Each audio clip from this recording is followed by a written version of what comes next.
चलिए फिर शुरू करते हैं। कल मैंने जो टेक्स्ट भेजा था उसे आप लोगों ने देखा था क्या? Yes sir. कैसा लगा? कैसा है? ठीक बहुत ठाक अच्छा है? है। जी सर। काम काम लायक है? ठीक है, बस अभी करता हूँ मैं।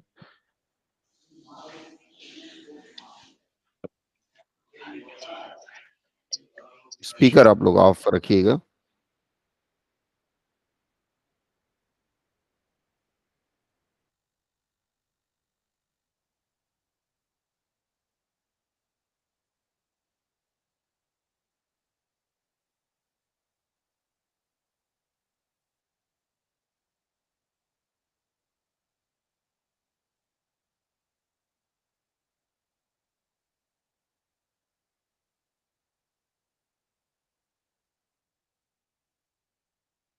चलिए, स्क्रीन पे आपको क्लियर दिख रहा होगा। ये आज का जो प्रोजेक्ट है, ये आपका पीजीडीटी की जो किताब है उसका एक अंश है। सबसे पहली लाइन हम शुरू करेंगे। हमारे शहर का अनियोजित शहरीकरण हुआ है। कुछ ऐसे वाक्य होते हैं जिनमें आपको ये सब्जेक्ट नहीं मिलता है, या कर्ता बोलते हैं ना, कर्ता पता नहीं चलता। तो ऐसे वाक्यों के अनुवाद कैसे करेंगे, इस वाक्य से आपको स्पष्ट होगा। तो मुझे लगता है अब किसी ने किया हो तो बताएं। हाँ सर, बताऊं? हाँ, बोलिए। सर एक मिनट। हमारे देश के अनियोजित शहरीकरण हुआ है। Our nation has unorganized urbanization. नहीं, इस थोड़ा सा परिवर्तन करना होगा। and unplanned Unorganized एक एक करके, एक एक करके। हाँ, स्पीकर ऑफ कर लीजिएगा, जो बोले सिर्फ वही ऑन रखिएगा स्पीकर। हाँ, बोलिए। नेक्स्ट कौन बोल रहा था? सर, मैं बोल रही थी the unplanned urbanization has occurred in our country. The unplanned थोड़ा सा करीब है। द फॉन्ट साफ दिख रहा है? जी sir. The unplanned sir next हम अर्बनाइजेशन। बोले हाँ, बोलिए। ये थोड़ा सा करीब है। हाँ, there बोलिए has been next. unplanned urbanization in हाँ, our country. There has been. A N नहीं लगाएंगी? ए No, नहीं सर, नहीं लगाया है। क्या लगाना There चाहिए? has been unplanned urbanization in our country. हाँ, क्या लगाना चाहिए अगर करना है तो? सर हम बोले an unplanned लगाना चाहिए, मतलब an।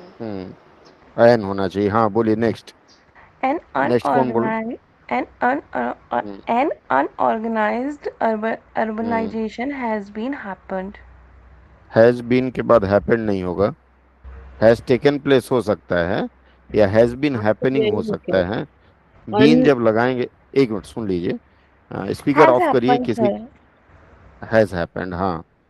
ठीक है, चलिए। नेक्स्ट और कोई बता रहा है? लास्ट। अगर ऐसा ही हो तो नहीं बताना है। क्या? unorganized urbanization has taken place in our country. A N नहीं लगाएंगे? हाँ, सर, ए या एन में से कुछ लगेगा। ठीक है, क्या लगना चाहिए? एन अनऑर्गेनाइज्ड करके आप कर सकती हैं। ठीक है, चलिए इसके बाद अगला जो प्रश्न है, अगली लाइन है। देखिए, इसमें हमेशा इस बात का ध्यान रखना है आपको कि ऐसे वाक्य जिसमें कर्ता या सब्जेक्ट नहीं दिख रहा है, उन वाक्यों का जब भी अनुवाद करेंगे तो हम लोग देयर का प्रयोग करते हैं। इस आधार पर यहाँ हम लोगों ने देयर शब्द का प्रयोग किया है। देयर हैज बीन या अनप्लान्ड करके इसको किया है। ठीक है। अगले वाक्य में चलते हैं हम लोग। अगला वाक्य कहता है, बहुत आसान है, कठिन नहीं है। अगला वाक्य कहता है, शहरीकरण के नाम पर नियम कानूनों के खुले उल्लंघन की इजाजत दी जाती है।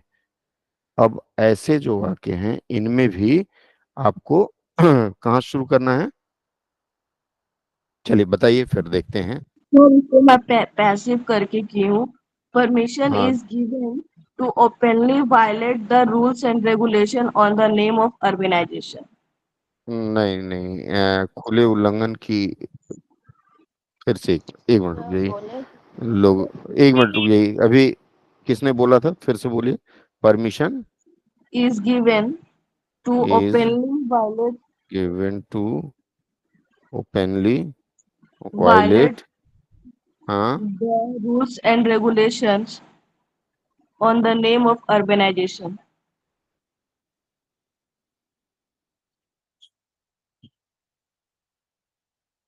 चलिए नेक्स्ट। और कौन बोल रहा था? थोड़ा इसमें सुधार करेंगे। In the जी name सर of organization,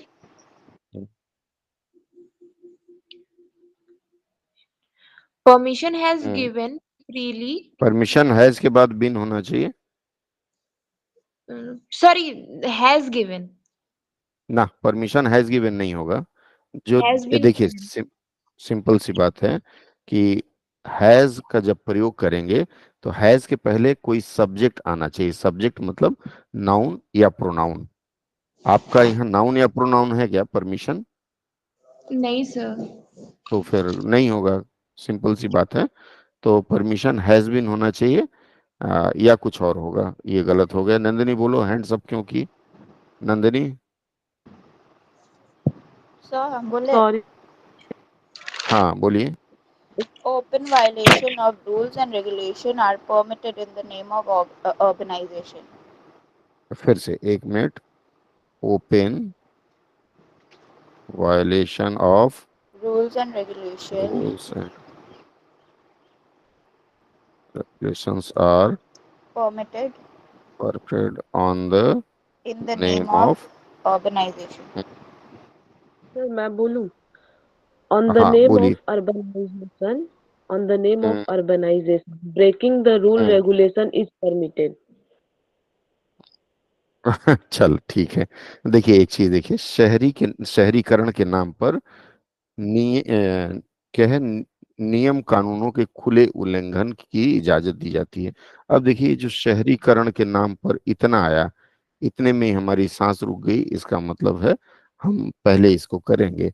अब इन the name of, on the name of, इसमें से हमें तय करना है कि हमें क्या लेना है। यहाँ ऑन द नेम ऑफ होना चाहिए, इन द नेम ऑफ का प्रयोग नहीं करेंगे। ठीक है। ऑन द नेम ऑफ शहरीकरण को क्या लिखते हैं? अर्बनाइजेशन। अब देखिए, on the name of urbanization किसी ने शुरू किया था। On the name of urbanization, ये आप लोगों ने लगभग सबने ठीक किया है। चाहे आगे वाले हिस्से को पहले लाए, चाहे पहले वाले को आगे ले आए, उसका हम बाद में देखते हैं। नियम कानूनों के खुले उल्लंघन की इजाजत दी जाती है। ठीक है। तो इसमें आएगा, इजाजत दी जाती वाला है, rules and regulations are permitted, open violations of rule and regulations are permitted. ये इस प्रारूप में आप लोगों ने किया है। अब इसमें एक चीज और देखेंगे। एक तो अनुवाद ये हो गया, दूसरा permission is given to openly violate. ठीक है। इसका मतलब है कि वायलेट करने के लिए परमिशन दिया जाता है। ये थोड़ा सा कमजोर होगा। ठीक है।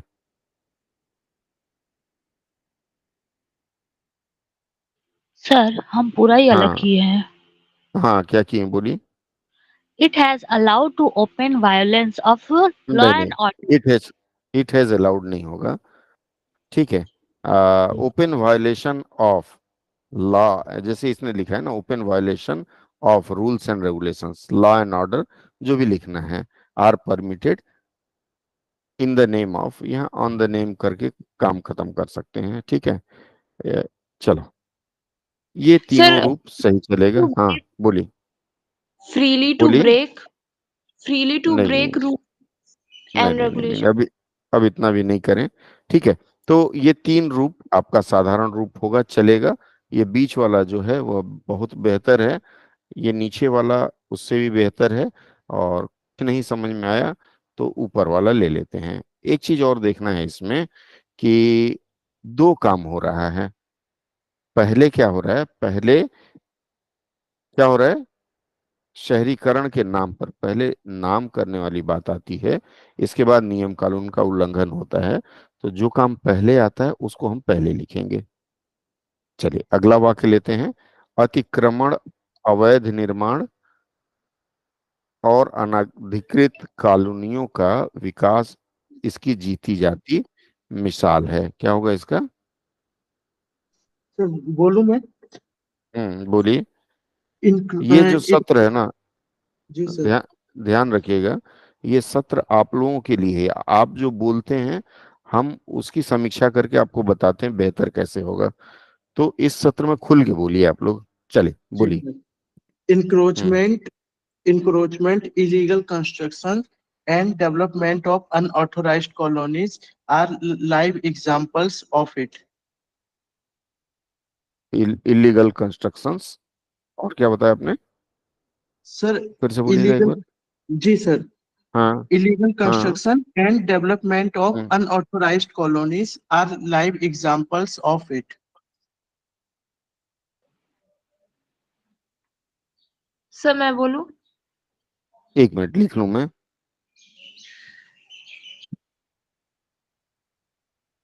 देखिए Arun ji, live example of it का प्रयोग ना करें। ठीक है, जी सर। लाइव एग्जाम्पल लिखने का मतलब ये कि आपका काम पूरा हो गया। चलो पियांशी बोलो। Hmm sir, the growth of encroach, illegal construction. एक मिनट एक मिनट। ग्रोथ ऑफ, नहीं होगा, नहीं होगा, नहीं हुआ, मिटा देता हूँ। हाँ, फिर से करना है। अच्छा नेक्स्ट। सर हाँ बोलो। सर यहाँ तक तो सही किया है, मतलब यही किया है, encroachment, illegal construction and development of unauthorized colonies, फिर उसके बाद are a vital example of this. Vital, जीती जाती को आपने वाइटल लिखा है। जी सर। चलो चलो ठीक है। Living example. ऑफ इट का प्रयोग नहीं करेंगे। आर द नहीं सर। लाइव एग्जाम्पल्स, बस इतना कर लेंगे। चलो वाइटल छोड़ दिया मैंने। हाँ। सर, लाइव एग्जाम्पल की जगह लिविंग एग्जाम्पल्स नहीं हो सकता है? इट्स लिविंग नहीं बाबा एग्जाम्पल। नहीं, नहीं नहीं, सर लिविंग इसके लिए लिख एग्जाम्पल सकते हैं appears as क्या है? its sample नहीं, अब violative, appear seat, appear seat का प्रयोग क्यों करेंगे? मतलब ये इसके वजह से, मतलब ऐसे ना violative illegal ना ना। construction and अच्छा unauthorized ना, colony, एक मिनट एक मिनट एक मिनट, फिर से बोलो, मैं टाइप करता हूँ। बताओ क्या बताए। बोलो। violative illegal construction and violative का unauthorized प्रयोग क्यों होगा? एक मिनट, वायलेटिव का अतिक्रमण। प्रयोग क्यों होगा? अतिक्रमण का मतलब वायलेशन, इंक्रोचमेंट होता है। वायलेशन का मतलब होता है नियम कानून जो नहीं मानते हैं उसको वायलेशन कहते हैं। ठीक है, इंक्रोचमेंट ही है अतिक्रमण का मतलब। तो ये प्रयोग गलत हो जाएगा, इसको मत करिए। हाँ चलिए, और कोई बताएगा? हाँ सर। सर मैंने हाँ। किया है development of encroachment in legal constructions and hold hold hold hold hold hold hold. फिर आपने गलती किया ना। यहाँ किसका विकास हो रहा है? देखो आपको स्पीकर ऑफ करिए। किसी का स्पीकर ऑन है? देखिए यहाँ समझने वाली बात है कि अलग अलग शब्द हैं। सबसे पहले क्या आया है? सबसे पहले अतिक्रमण आया है। तो सबसे पहले अतिक्रमण की अंग्रेजी लिखेंगे इंक्रोचमेंट। फिर आया है अवैध निर्माण। अवैध निर्माण के लिए हम इलीगल कंस्ट्रक्शन का प्रयोग किए। और उसके बाद एंड है, एंड लिखना पड़ेगा। अनधिकृत, अनऑथराइज्ड कॉलोनीज लिखे। अब अनऑथराइज्ड कॉलोनी मैंने आपको बताया है, का के बाद जो भी शब्द रहेगा उसको पहले आगे ले आते हैं अंग्रेजी में। तो विकास हो गया तो डेवलपमेंट होगा। ये जो विकास है, मूलतः इस विकास को उस रूप में डेवलपमेंट के रूप में नहीं लिखेंगे। ठीक है, ये विकास का मतलब बढ़ रहा है। जैसे आज यहाँ एक हुआ तो कल दो होगा। तो आप चाहें तो इसको डेवलपमेंट की जगह पर इंक्रीज लिख सकते हैं। ठीक है, ठीक है सर। इंक्रीज। हाँ, in the number of, in the in the number of. ठीक है, या इंक्रीजिंग नंबर ऑफ लिख सकते हैं आप। ये दोनों चलेगा। ठीक है, ध्यान रखना है कि जो शब्द पहले आया है उस शब्द का प्रयोग हम पहले करने का प्रयास करेंगे। आर सर द लाइव, हाँ सर बोलो। हम इसमें unauthorized colonies are its live example ये कर सकते हैं इसमें। हाँ, तो लाइव एग्जांपल ठीक है। क्या परिवर्तन क्या किया आपने? सर ये मतलब इट्स जो है वो थोड़ा आगे। हाँ ठीक है, एक्चुअली इसका ये लिखना है ना कि कॉलोनियों का विकास, इसके लिए शब्द मैं बता रहा था। ये डेवलपमेंट के जगह पर इंक्रीजिंग नंबर ऑफ आप लिख सकते हैं। ठीक है, चलो आगे बढ़ते हैं हम लोग, अगले सर वाक्य में विकास आते हैं। तो सर विकास हाँ तो हाँ, इंक्लूजन के लिए भी है, इनलीगल के लिए भी तो है ना सर। विकास का मतलब होता है किसी को अच्छा बनाना। ठीक है, जैसे मान लीजिए आप के पास अभी 1 लाख रुपया है, स्पीकर ऑफ कर लो। आपके पास 1 लाख रुपया है, आपके पास 1 करोड़ रुपया आ गया, वो आपका विकास होगा। दूसरा क्या है, मान सर लीजिए उन्नति ना। आपके, सुन लो पहले, मान लीजिए आपके मोहल्ले में जहां आप रहती हैं एक फ्लैट है 6 मंजिला, 6 महीने बाद वहां पे 25 फ्लैट हो गए, 6 मंजिले फ्लैट। तो उसको विकास कहा जाएगा, लेकिन वो विकास किस रूप में होगा? वृद्धि होता है, वो बढ़ रहा है। ठीक है, दोनों के अर्थ अलग अलग आते हैं। ठीक है, क्या बोल रही थी अभी सोनी? सर हम सर ये मैं बोल रही थी विकास का मतलब उन्नति भी तो होता है ना।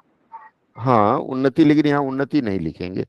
आशु जी आप क्या, हाँ आशु जी आप बोलिए क्या कह रही हैं? हाँ सर ये कह रहे हैं जहाँ पे ये है ना अवैध निर्माण और अनाधिकृत कॉलोनियों का विकास, तो सर इसमें हाँ, दोनों का विकास होगा ना, तो इंक्रीजिंग नंबर इलीगल कंस्ट्रक्शन से पहले आएगा ना, मुझे ऐसा अवैध लग रहा है। नहीं, अवैध निर्माण अलग है, क्योंकि अवैध निर्माण का विकास नहीं हो रहा है, विकास कॉलोनियों का हो रहा है। देखिए, और के पहले, ठीक है, अगर यहाँ रहता है अवैध निर्माण वर्ब हो जाता है ना, तो उस रूप में इसका प्रयोग अलग ही रहेगा। ठीक है, आगे बढ़ते हैं हम लोग। और लगभग हर शहर सर में एग्जाम्पल की जगह पे बेस्ट एग्जाम्पल लिख सकते हैं। लाइव ज्यादा अच्छा है, चलो बेस्ट लिख लो, कोई दिक्कत नहीं है। नहीं, बेस्ट नहीं लिखेंगे इसमें। ठीक है, चलिए आगे बढ़े हम लोग, अगला वाक्य लेते हैं। अगला वाक्य है, लगभग हर शहर में ऐसी अनाधिकृत कॉलोनियां उभर आई हैं जो भ्रष्ट अफसरों और वोट के लिए चिंतित राजनेताओं की मिलीभगत की देन है। इसमें भी देखिए दो तरह के वाक्य आते हैं। सबसे पहले उभर आई हैं, यहाँ तक के अंश का अनुवाद करेंगे। फिर जो एक तरह से योजक है, कंडक्टर है, कंजंक्शन के रूप में प्रयोग किया जाएगा इसको, तो जो का लिखेंगे, और फिर ये वाला जो अंश है भ्रष्ट अफसरों, और ये वाला अंश है, तो पहले इसको लिखेंगे बाद में इसको लिखेंगे। चलिए, बताइए कैसे करेंगे? सर मैंने लिखा था such hmm, types of authorized colonies have appeared in almost authorize, every city. एक मिनट, ऑथराइज्ड है या ऑथराइज्ड, अनऑथराइज्ड? अनऑथराइज्ड अनऑथराइज्ड, हाँ। हैव सच के बाद अपीयर्ड। एक मिनट सुनो, सच के हाँ, बाद टाइप लिखने की जरूरत नहीं है। ठीक है, such unauthorized colonies have appeared. Appeared, appeared की जगह कुछ और लिख सकते हैं क्या? मर्ज लिख सकते हैं। Emerge, ये emerge लिख Emerged, सकता एक मिनट, एक मिनट, अरे सर अरे मैं बोल एग्जाम्पल लूं, सर एवरेज, एवरेज लिख सकते हैं सर। एक मिनट मैं जरा बोल लूं, स्पीकर सभी ऑफ करिए। देखिए, नहीं यहाँ अपीयर्ड नहीं होगा, इमर्ज्ड हो सकता है, या एक और लिख सकते हैं, क्या लिखेंगे? ग्रोन लिख सकते हैं। इमर्ज लिखिए, या ग्रोन लिख सकते हैं।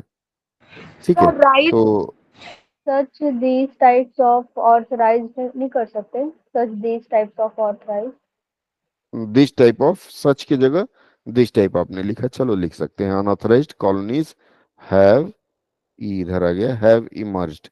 ठीक है, इमर्ज्ड ज्यादा अच्छा लग रहा है, ले लेते हैं इसको, हैव इमर्ज, उभर आई हैं। आगे इसके बाद वाला, sir in almost every city.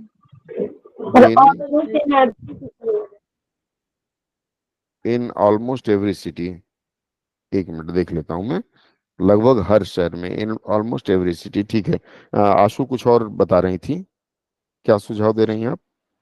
Sir मैंने ऑलमोस्ट के बाद इन होगा ना, almost in every city. In almost every city ज्यादा अच्छा है, ठीक है। चलिए अब आगे वाला अंश करेंगे, जो भ्रष्ट अफसरों और वोट के लिए चिंतित राजनेताओं की मिली भगत की देन है। हाँ बोलिए, which is. This is contributed by the collision of politicians who नहीं concerning नहीं, एक मिनट, इसमें स्पीकर ऑफ कर लीजिए।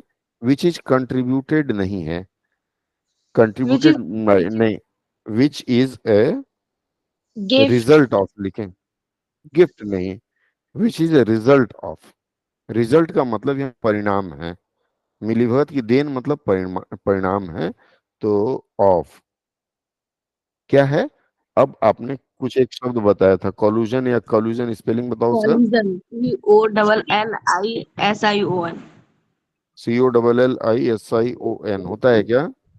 हाँ सर, सर मिली यू भगत के लिए। टू होगा सी सर, डबल है L U S I O double N L के बाद कॉल्यूजन होगा, COLL, सॉरी यू COLLUSION। देख लीजिए, आप लोग तय करिए इसमें से क्या होना चाहिए। है यू होगा sir. collision of politicians collusion conspiracy, ठीक है। Collusion of collusion of officials politician, होना चाहिए, ऑफिशियल्स, करप्ट ऑफिशियल्स होगा। corrupt collusion officers of corrupt corrupt officials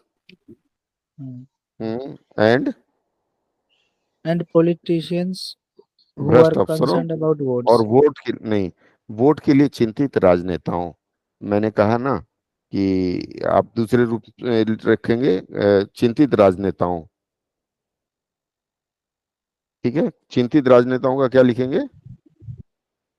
sir ये पहले आप क्यों मतलब करप्ट ऑफिशियल को लिख दिए, मतलब मैं क्या क्यों पहले पॉलिटिशियन लिखी हूँ, जो who concerning about the vote with the concerning, corrupted एक ऑफिशियल।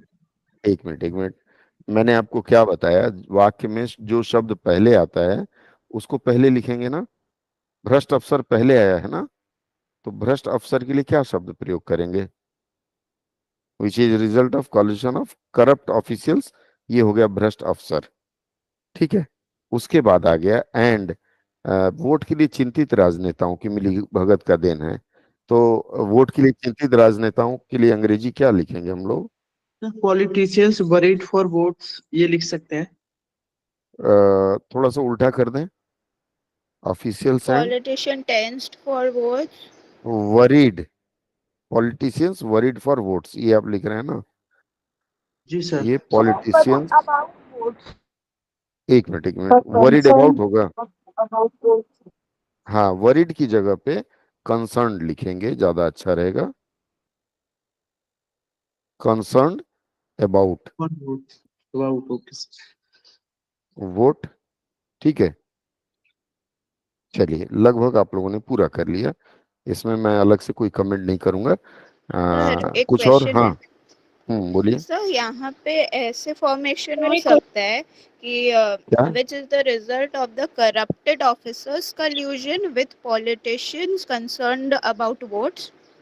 करप्टेड नहीं होगा, करप्ट ही मतलब होगा। बीच में कल्यूशन विद होगा क्या, करप्टेड ऑफिसर्स कल्यूजन विद पॉलिटिशियंस अरे कंसर्न्ड अबाउट वोट्स।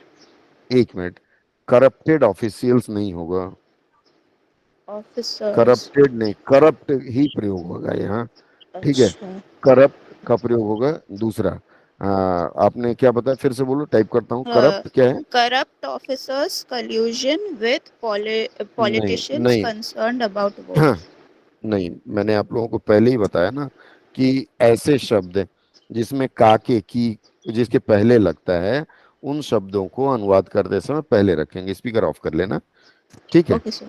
तो क्योंकि फिर वो बात बनती नहीं, मैं फुल ग्रामर वाला पोर्शन नहीं आपको बता रहा हूँ, बस दिमाग में इतना रहना है, का के की अगर है तो इसके बाद जो भी अंग्रेजी का शब्द है उसको आगे ले आते हैं, सर ठीक है, हम इसमें अबाउट नहीं जोड़ के वोट वरीड पॉलिटिशियंस भी लिख सकते हैं या vote vote concern worried politicians. लिख सकते हैं, कोई दिक्कत नहीं है। ठीक है, चलो। हाँ सर बोलिए। ये ऑफिशियल से ऑफिशियल पॉलिटिशियन के बीच में एंड होगा। एक मिनट, एक मिनट। ऑफिशियल्स एंड होगा, हाँ, एंड। ठीक है, और कुछ? सर स्टार्टिंग का जो सब्जेक्ट है जैसे सच अनऑथराइज्ड कॉलोनी, सर मैंने ऐसे किया है अबाउट हम्म, every city have emerged this unauthorized ना ना, कॉलोनी। नहीं नहीं, गलत हो गया। क्यों सर सबसे गलत? सबसे, अब चलो मैं बोलता, अब फिर से बोलो। About, about about. Every have emerged this unauthorized colonies.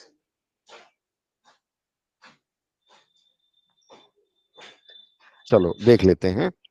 अगर आप यहाँ ये दिस अनऑथराइज्ड कॉलोनीज को हम थोड़ी देर के लिए कट कर देते हैं, तो आपने ये जो अंग्रेजी बनाई इसकी हिंदी क्या होगी? About every city have emerged. जब यहाँ एवरी लगता है तो यहाँ हैज का प्रयोग होता है, ये गलत है। दूसरी बात, इसका हिंदी कोई बताएगा? इसकी सिटी मतलब उत्पन्न हो गई है, मतलब इमर्ज हो हाँ, गई है। इसका मतलब है कि आपके इस वाक्य से ऐसा लगता है जैसे सिटी ही उत्पन्न हुई है, इमर्ज हुई है। तो यह वाक्य आपका गलत प्रयोग है कि नहीं है? हाँ सर है। ठीक है, तो कुछ भी प्रयोग करने से पहले आप एक बार उसका अर्थ पढ़ेंगी तो समझ में आ जाएगा कि हम कहाँ गलती कर रहे हैं। ठीक है, चलो नेक्स्ट, अगले वाक्य में चलें। अगला वाक्य है, कई बार तो ऐसी रिहायशी कॉलोनियों में छोटे छोटे बाजार भी बन जाते हैं। हम्म, कई बार। अब ये जो वाक्य है, कई बार तो, कई बार तो इसका हम लोग अलग करेंगे। फिर ऐसी रिहायशी कॉलोनियों में बाजार भी बन जाते हैं, इसको लेंगे। उसके बाद लेंगे या के लिए अंग्रेजी लिखेंगे और फिर भी, या फिर सॉरी, या फिर एक साथ ले लेंगे। संकरी सड़कों पर दुकानें खुल जाती हैं, फिर इसका करेंगे। उसके बाद करेंगे जो अक्सर दुर्घटना का कारण बनती हैं, अक्सर दुर्घटना का कारण बनती हैं, इसका करेंगे। और ये जो बीच बीच में जो मैंने छोड़ दिया है, कलर नहीं किया है, उसको आप एक तरह से योजक चिन्ह मान करके और उसका उसी रूप में अनुवाद करेंगे। कई बार तो, यहां से हम शुरुआत करेंगे, बोलिए। कई सर बार के लिए मैनी क्या अ होगा? हाँ, times. Many many, times. Many a times या many times? Many times. Many many a time. Times. Many a times ज्यादा अच्छा प्रयोग है मेनी टाइम के बदले। Many sir a time times हम रखें। होगा, हैं? Time and again. Time and again लिखना चाह रही हैं? हाँ time and, time and again. Again का मतलब होता है बार बार। ठीक है, कई बार का भाव नहीं आएगा, तो मेनी ए टाइम अच्छा प्रयोग है, इसी को रख लेते हैं। बताइए आगे। ऐसी रिहायशी कॉलोनियों में छोटे छोटे बाजार बन जाते हैं। प्रश्न करेंगे क्या बन जाते हैं, तो आएगा छोटे छोटे बाजार बन जाते हैं। तो इस अंश को पहले रखेंगे, फिर रिहायशी कॉलोनियों को बाद में रखेंगे। चलिए, क्या होगा? छोटे छोटे का small Small markets market. Markets. are also made in such residential colonies. ना ना, ऑल्सो मेड नहीं होगा। ऑल्सो मेड का मतलब बनाए जाते हैं। ठीक है, यहाँ ऊपर वाले वाक्य में देखिएगा हमने इमर्ज्ड का प्रयोग किया है। ठीक है, छोटे छोटे बाजार, मार्केट्स ऑल्सो इमर्ज, इमर्ज कहाँ? ऐसी रिहायशी कॉलोनियों में, इन सच रेसिडेंशियल कॉलोनीज। देखिए कितने आराम से जा रहा है फ्लो। आप लोगों में से इससे अलग कुछ बनाया हो तो बताएं। किसी ने इससे कुछ अलग बनाया है? Sir many a times small market also open in रिहायशी कॉलोनी, ऐसे होगा। देखो यहाँ, जैसे स्मॉल मार्केट्स ऑल्सो, इसके बाद आपने ओपन लिख दिया है ना, ओपेन्स लिख दे, लिखना ज्यादा अच्छा रहेगा। ठीक है, क्योंकि अगर आप ओपन का खाली प्रयोग करती हैं तो गलत होगा। स्मॉल मार्केट ऑल्सो ओपेन्स, ये प्रयोग करना है आपको। ठीक है, चलो। आगे चलें, नेक्स्ट। हाँ। हाँ, अगला है, अगला आंसर या फिर के लिए क्या प्रयोग करेंगे? और एल्स। और करना ही काफी है, ठीक है। और के बाद एल्स का प्रयोग नहीं होगा यहाँ। सकरी सड़कों पर दुकानें खुल जाती हैं। शॉप्स आर दुकानें, open on the narrow road. Shops are open on the narrow open road. On the road या स्ट्रीट, नैरो रोड्स, ठीक है। और कोई कुछ बताएगा? Stores are opened in narrow roads.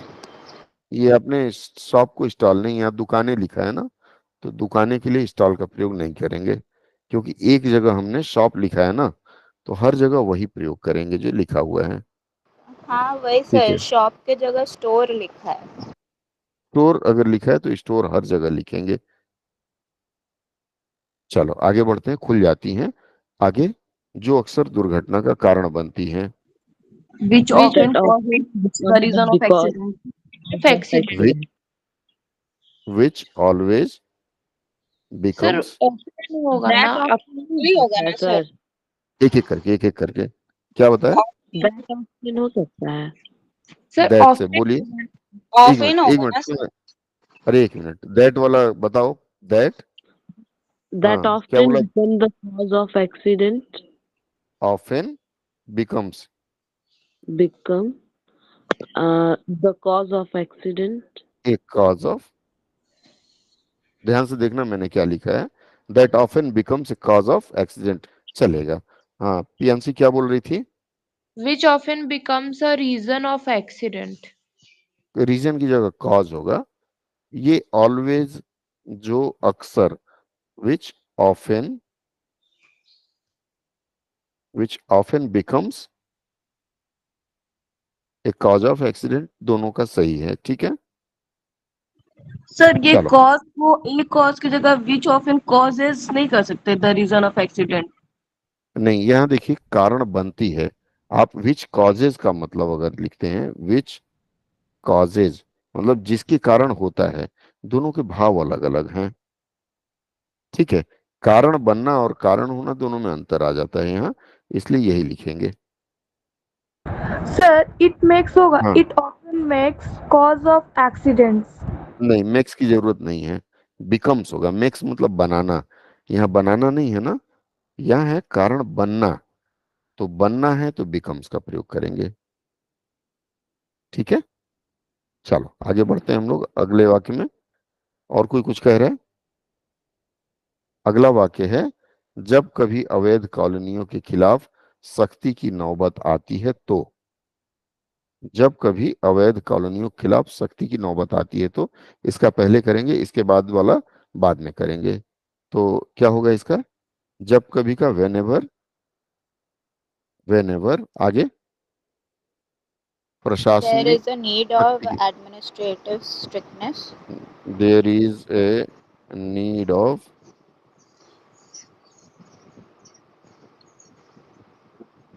against illegal colonies, comma.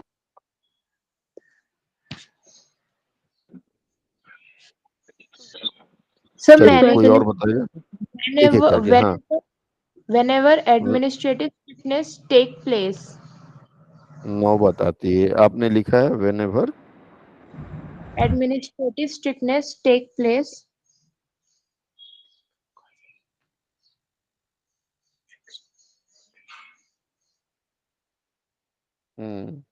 Takes place sir मैंने against this, लिखा एक मिनट एक है। मिनट,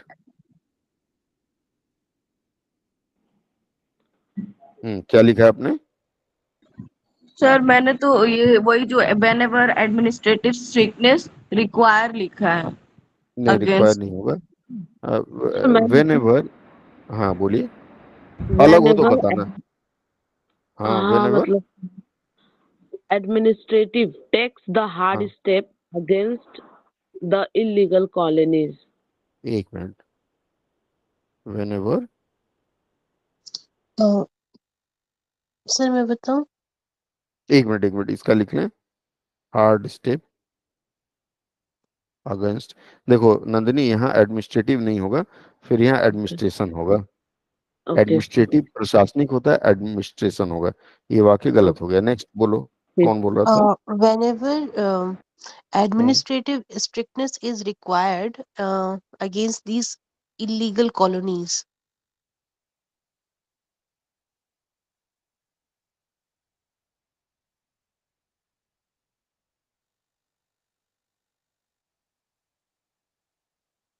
ठीक है, थोड़ा सा हम इसमें सफाई करते हैं।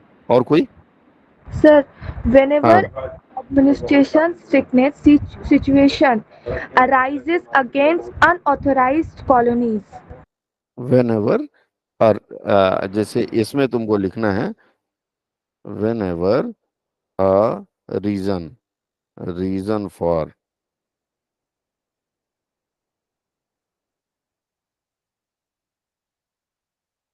arises against these तो स्ट्रिक्टनेस की unauthorized, जगह एक्शन भी लिख सकते हैं। हाँ एक्शन भी लिख सकते हैं, ठीक है। खिलाफ प्रशासनिक सख्ती को एक्शन भी लिख सकते हैं। चलो देख लेते हैं। Whenever there is a need of administrative strictness against, ये भी चलेगा। Whenever administrative strictness takes place, ये भी ठीक है। Whenever administrative strictness is required against this illegal colonies, ये भी थोड़ी देर के लिए मान लेते हैं। वेन एवर रीजन, ये रीजन वाला हम छोड़ देते हैं थोड़ी देर के लिए, ठीक है। चलो इसके बाद, तो एक किस्म का जन आंदोलन खड़ा हो जाता है जिसे पूरा राजनीतिक संरक्षण मिलता है, कॉमा लिखा है। इसके बाद ये जो तो शब्द है, तो के लिए हम लोग कॉमा का प्रयोग करेंगे। अंग्रेजी में इसकी इजाजत है, हालांकि हिंदी में इजाजत नहीं होती है। तो का कॉमा हो गया, कॉमा के बाद आप लिखना शुरू करेंगे। क्या होगा अगला? एक किस्म का जन आंदोलन खड़ा हो जाता है। A kind of mass movement stand up. Stand up नहीं होगा। सर हम लिखा है then a type of mass movement arises. Rise, ठीक है। और कोई? स्टार्ट नहीं हो सकता सर। स्टार्ट्स, बहुत अच्छा, स्टार्ट्स होगा, स्टार्ट्स प्रयोग होगा। चलो नेक्स्ट, जिसे पूरा राजनीतिक संरक्षण मिलता है। चलिए क्या होगा इसका? One type of movement arises, whole politician protection get. आ, सब गलत हो गया। फिर से बोलो, दैट क्या द Which बोलिए? Political gets which protection. gets political. एक एक, नंदन, एक एक करके पहले अनिकेत बोलिए। अनिकेत क्या बोल रहे थे? That got the political attention, attention that, नहीं, प्रोटेक्शन। दैट गेट्स होगा, that gets the political protection. A political protection. Sir हम बोले नंदिनी बोलो। एक मिनट, नंदिनी बोलो। एक जगह कंप्लीट भी लिख सकते हैं। एक मिनट, फिर से बोलो Nandini. They find they find नहीं होगा, फाइंड मतलब कहीं खोया हुआ है, वो होगा। नेक्स्ट, और कौन Which बोल रहा था? which which gets complete political protection.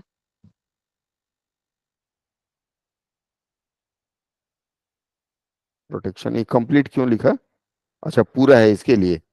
चलो ठीक है, ये बहुत बढ़िया है Aniket ji. That gets a political protection, ये भी ठीक है। और ए काइंड ऑफ, बस दो मैंने अभी तक लिया है, ठीक है। सर हाँ, पॉलिटिकल दैट प्रोटेक्शन अच्छा लिखा रहेगा, है विच तो अच्छा रहेगा सर। प्रोटेक्शन की जगह सिक्योरिटी लिख सकते हैं। नहीं सिक्योरिटी नहीं होगा। दैट और विच अनिकेत जी दोनों कर सकते हैं, जो इच्छा आप कर लीजिए, Sir, ठीक है। हाँ, मैंने लिखा है which receive full political patronage. Buck receives नहीं होगा, पैट्रोनेज होता है। क्या हाँ, होगा देखो, पैट्रोनेज, PATRONAGE, रिसीव्स नहीं लिखेंगे, गेट्स का प्रयोग करेंगे। हाँ ठीक है। okay. चलो, ये आज की चर्चा का आखिरी वाक्य होगा, ये वाला। हाँ sir बोलो। that gets all the political protection. That gets all the political protection, चलो ठीक है, चलेगा, ठीक है। चलें, जनता का यही दबाव कॉलोनियों को नियमित करने का आधार बनता है। आज बस इतना ही करेंगे, This आगे का फिर अगले सत्र में। बोलिए। this public pressure forms the जो basis for forms the basic basis basis, हाँ आगे। for regularizing the colony. Spelling बोलो। Regulari.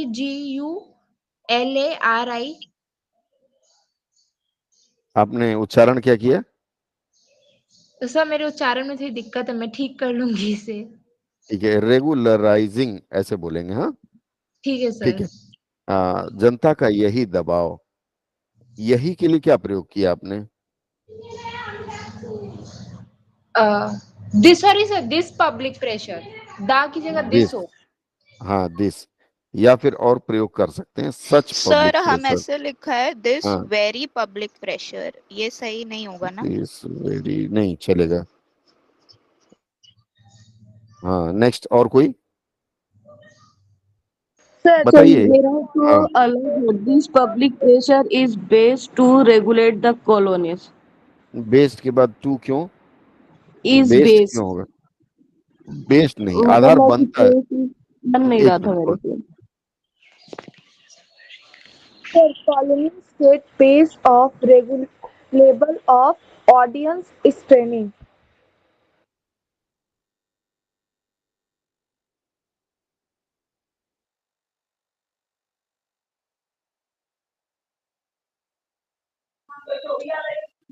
सर आवाज नहीं आ रही है।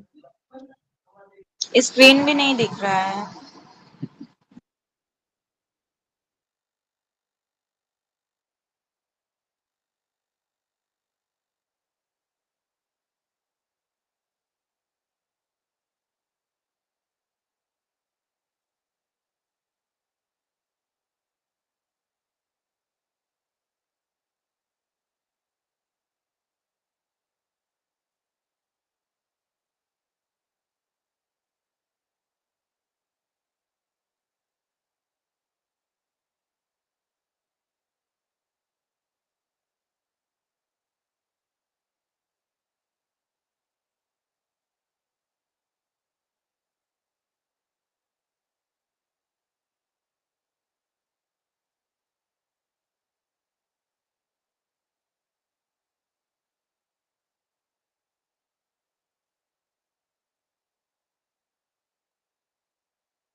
लग रहा है कोई प्रॉब्लम हुआ है।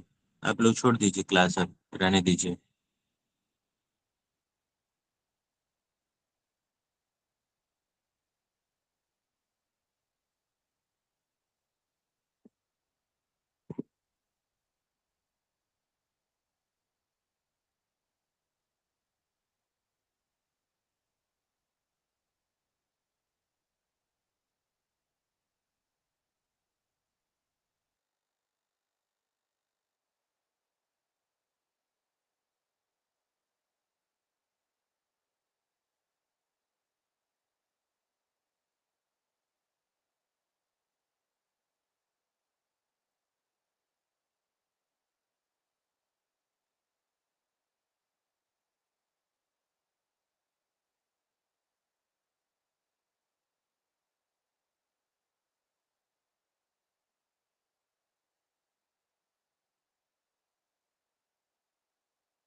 अभी सुन पा रहे हैं आप लोग मुझे? छुट्टी दे देनी सबके। हेलो।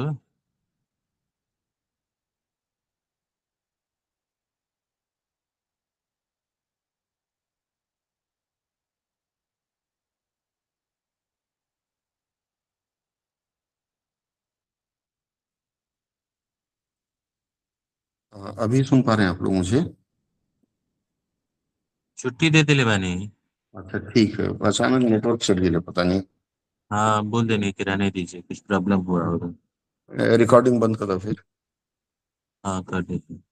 ठीक है, रिकॉर्डिंग और ब्रॉडकास्ट दोनों होता है। ठीक है।